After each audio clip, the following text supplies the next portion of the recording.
Alas Gumitir. Bagi sebagian orang, nama itu hanya sekadar hamparan hutan lebat di jalur perbatasan Jember dan Banyuwangi. Namun bagi warga sekitar, Alas Gumitir adalah ruang antara dunia manusia dan dunia gaib, tempat di mana logika sering kehilangan arah. Kabut turun begitu cepat, suara gamelan kadang terdengar di tengah malam, dan tidak jarang pendaki atau pengendara mengaku melihat sosok-sosok yang tidak semestinya ada. Disinilah kisah ini dimulai. Rama, seorang pemuda ambisius dan skeptis, sama sekali tidak percaya dengan mitos semacam itu. Baginya, semua cerita mistis hanyalah bumbu budaya yang diperbesar oleh rasa takut. Rama percaya bahwa keberanian dan kecerdikan manusia mampu menaklukkan apapun. Namun, ia tidak tahu bahwa Alas Gumitir punya cara sendiri untuk menundukkan kesombongan. Pagi itu cerah. Rama berdiri di depan pos pendakian bersama dua rekannya, Rio dan Lisa. Rio, lebih tua beberapa tahun dari mereka, berwajah teduh dan berpengalaman dalam berbagai pendakian. Lisa, berbeda jauh. Wajahnya menyiratkan kecemasan sejak mereka tiba. Kalau memang mau, ayo segera jalan. Kita bisa sampai sebelum malam kalau ritmenya stabil, kata Rio sambil memeriksa perlengkapan. Lisa menggigit bibir. Tapi, orang sini tadi bilang jangan lewat hutan waktu sore. Katanya suka ada yang hilang. Rama terkekeh. Ah, itu cuma cerita biar wisatawan takut. Jangan gampang percaya hal-hal begitu, Liz. Kita sudah punya peta, kompas, dan GPS. Mau takut sama kabut? Rio hanya menatap Rama sejenak, lalu menghela napas. Ia tahu sikap angkuh Rama bisa menjadi masalah, tapi ia memilih tidak memperdebatkannya. Perjalanan pun dimulai. Langkah mereka ringan, penuh canda. Di sela jalan setapak yang dipenuhi suara burung, mereka sesekali berpapasan dengan warga lokal yang memberi peringatan. Jangan sekali-sekali ambil jalan pintas di kabut, begitu kata seorang kakek tua. Tapi Rama hanya tersenyum, menganggap semua itu omong kosong. Siang berganti sore. Langit yang semula biru perlahan tertutup mendung. Udara menjadi dingin. Tanpa aba-aba, kabut tebal menyelimuti mereka. Pandangan tak lebih dari 2 meter. Lisa menggenggam lengan Rio, wajahnya pucat. Kita harus berhenti. Aku nggak bisa lihat apa-apa. Rio setuju. Ia menyalakan senter kecil, mencoba menandai jalur. Sebaiknya kita tetap di jalur utama. Tunggu kabut reda. Namun Rama menolak. Kalau kita nunggu, kita malah kehabisan waktu. Aku lihat jalur ke kiri itu lebih singkat.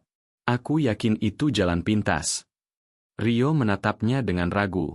Rama, jalur itu tidak ada di peta. Justru itu, bisa jadi jalur lokal yang nggak didokumentasi. Kita nggak bisa terus bergantung sama peta kalau mau cepat. Lisa menggeleng keras. Aku nggak mau, Ram. Tolong, jangan macam-macam. Tapi Rama sudah melangkah duluan, menembus kabut menuju jalur asing itu. Rio mengumpat pelan, lalu memutuskan menemani Lisa tetap di jalur utama, berharap Rama segera sadar dan kembali. Namun kenyataannya berbeda. Rama berjalan dengan penuh keyakinan, tapi semakin jauh ia melangkah, semakin asing semua terlihat. Kabut seperti menutup setiap jejak. Ia menoleh ke belakang. Jalan yang tadi ia lewati kini lenyap. Panik mulai merayap. Ia berteriak, Rio, Lisa. Tapi yang menjawab hanya gema suaranya sendiri. Lalu, suara lain muncul. Sam, seperti orang berbisik di antara pepohonan. Rama berhenti. Jantungnya berdegup kencang. Bayangan-bayangan bergerak di balik kabut. Sekilas tampak sosok wanita berambut panjang berjalan lambat, punggungnya menghadap Rama. Namun ketika ia mencoba mendekat, sosok itu lenyap begitu saja. Ah, pasti halusinasi, cuma kabut. Gumam Rama, berusaha meyakinkan diri. Tapi keringat dingin sudah mengucur. Langkahnya semakin terburu-buru. Namun keanehan semakin menjadi. Pohon-pohon terlihat sama, berulang-ulang. Aroma bunga melati tiba-tiba menyeruak, padahal ia tahu tak ada bunga di sekitar.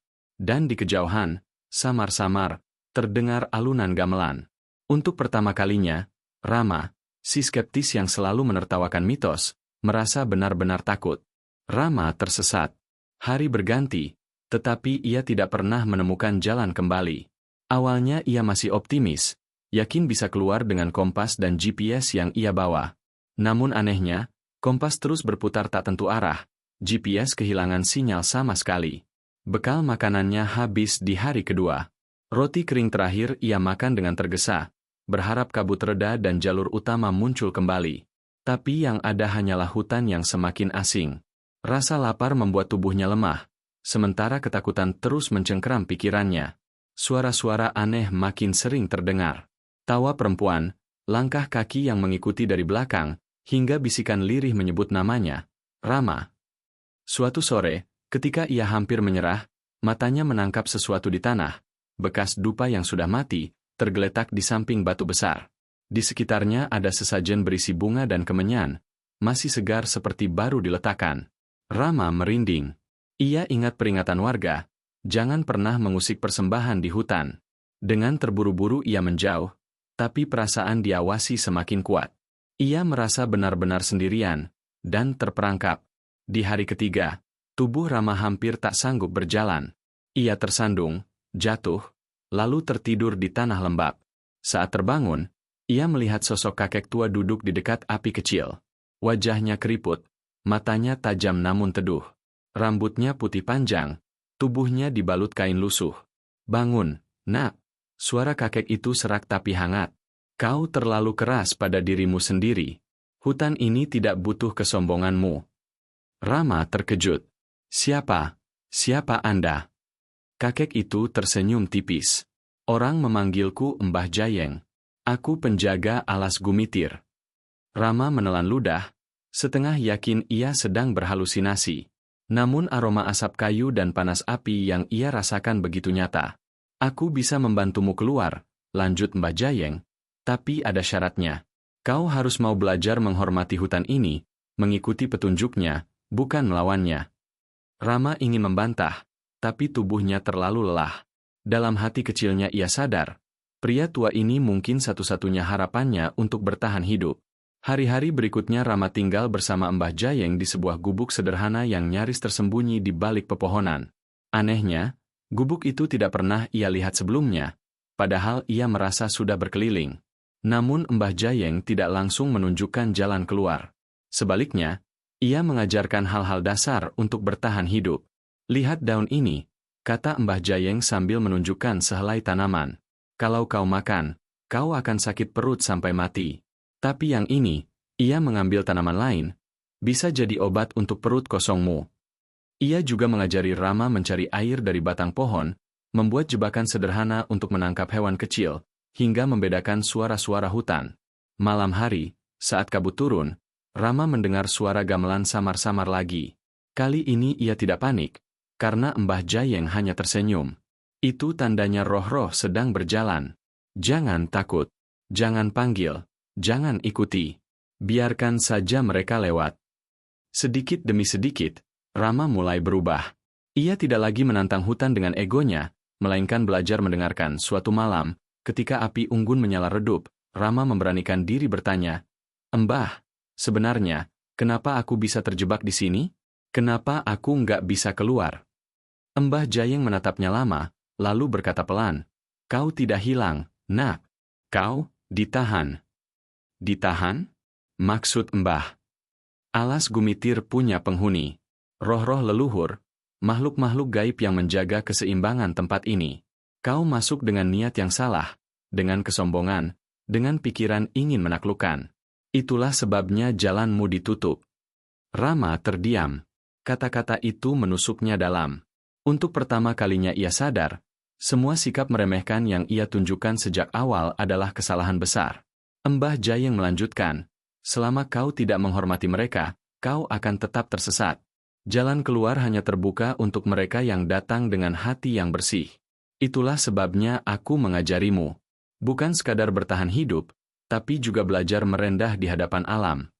Api unggun berkeredap, dan di balik kabut malam itu, Rama merasakan sesuatu mengawasinya. Bukan dengan niat jahat, tapi seperti menilai, apakah ia layak untuk dilepaskan atau tidak. Malam itu kabut turun lebih pekat dari biasanya. Dari balik pepohonan, Rama mulai terbiasa melihat bayangan samar, sosok perempuan berambut panjang berdiri diam di kejauhan, atau bayangan tinggi besar melintas cepat. Namun kali ini, alih-alih panik, ia mencoba mengingat ajaran Mbah Jayeng. Jangan melawan, kata sang kakek suatu ketika, dan jangan pula berpura-pura tidak melihat. Yang harus kau lakukan hanyalah menundukkan diri. Ucapkan salam, mintalah izin, seperti kau melewati rumah orang. Dengan hati berdebar, Rama memberanikan diri berbisik lirih. Permisi, saya hanya lewat. Mohon jangan ganggu. Anehnya, sosok itu tidak lagi mendekat. Hanya menghilang perlahan, seolah larut dalam kabut. Di lain kesempatan, ia bahkan mendengar suara gamelan berhenti sejenak, lalu hutan menjadi hening, seakan mengakui permohonan izinnya. Rama mulai memahami, bukan dirinya yang berhak menguasai hutan ini. Dialah tamu, dan tamu harus tahu tata krama. Hari-hari berikutnya, Rama semakin terbiasa hidup di bawah bimbingan Mbah Jayeng. Ia bisa mencari makanan sendiri, menyalakan api, bahkan tidur nyenyak di lantai tanah tanpa rasa takut yang berlebihan. Namun kerinduan pada dunia luar tetap menghantuinya. Di sela malam, ia sering memandangi bintang dan membayangkan rumahnya, keluarganya, dan ambisi-ambisinya yang dulu. Ia rindu riuh kota, pekerjaan, dan kebebasan yang ia pikir berharga. Tapi setiap kali ia mengingatnya, hatinya bergetar. Di hutan ini, ia merasa damai. Tidak ada persaingan, tidak ada tekanan. Ia mulai bertanya-tanya, apakah semua yang kucari di luar sana sungguh penting? Atau hanya ilusi yang membuatku buta pada makna hidup? Mbah Jayeng seolah membaca pikirannya. Nak, manusia sering sibuk mengejar yang jauh, hingga lupa melihat yang dekat. Alam ini mengajarkan kesabaran, keheningan, dan kerendahan hati. Kau boleh rindu pada dunia luar, tapi jangan pernah lupakan apa yang kau pelajari di sini. Rama terdiam, dadanya sesak. Untuk pertama kalinya, ia tidak lagi yakin apakah ia benar-benar ingin segera keluar.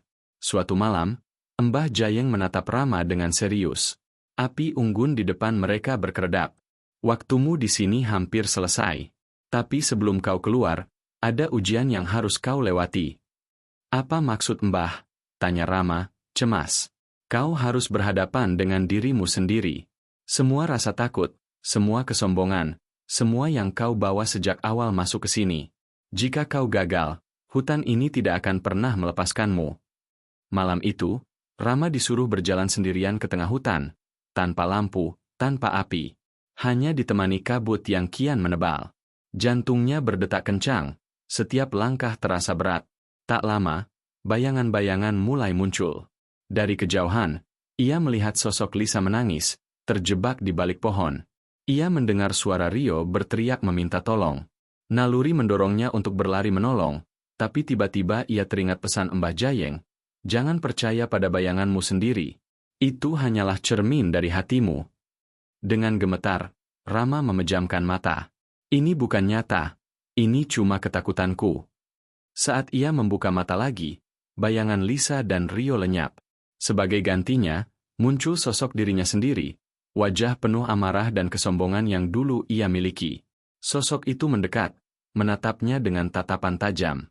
Kau lemah, bisik bayangan itu. Tanpa ambisi, kau bukan siapa-siapa. Rama menelan ludah, lalu berkata dengan suara bergetar namun mantap, aku tidak butuh kesombongan itu lagi. Aku lebih memilih rendah hati, daripada terjebak dalam diriku sendiri. Seketika, bayangan itu hancur seperti asap tertiup angin. Hutan menjadi hening. Dan untuk pertama kalinya, Rama merasa benar-benar bebas dari beban dirinya sendiri.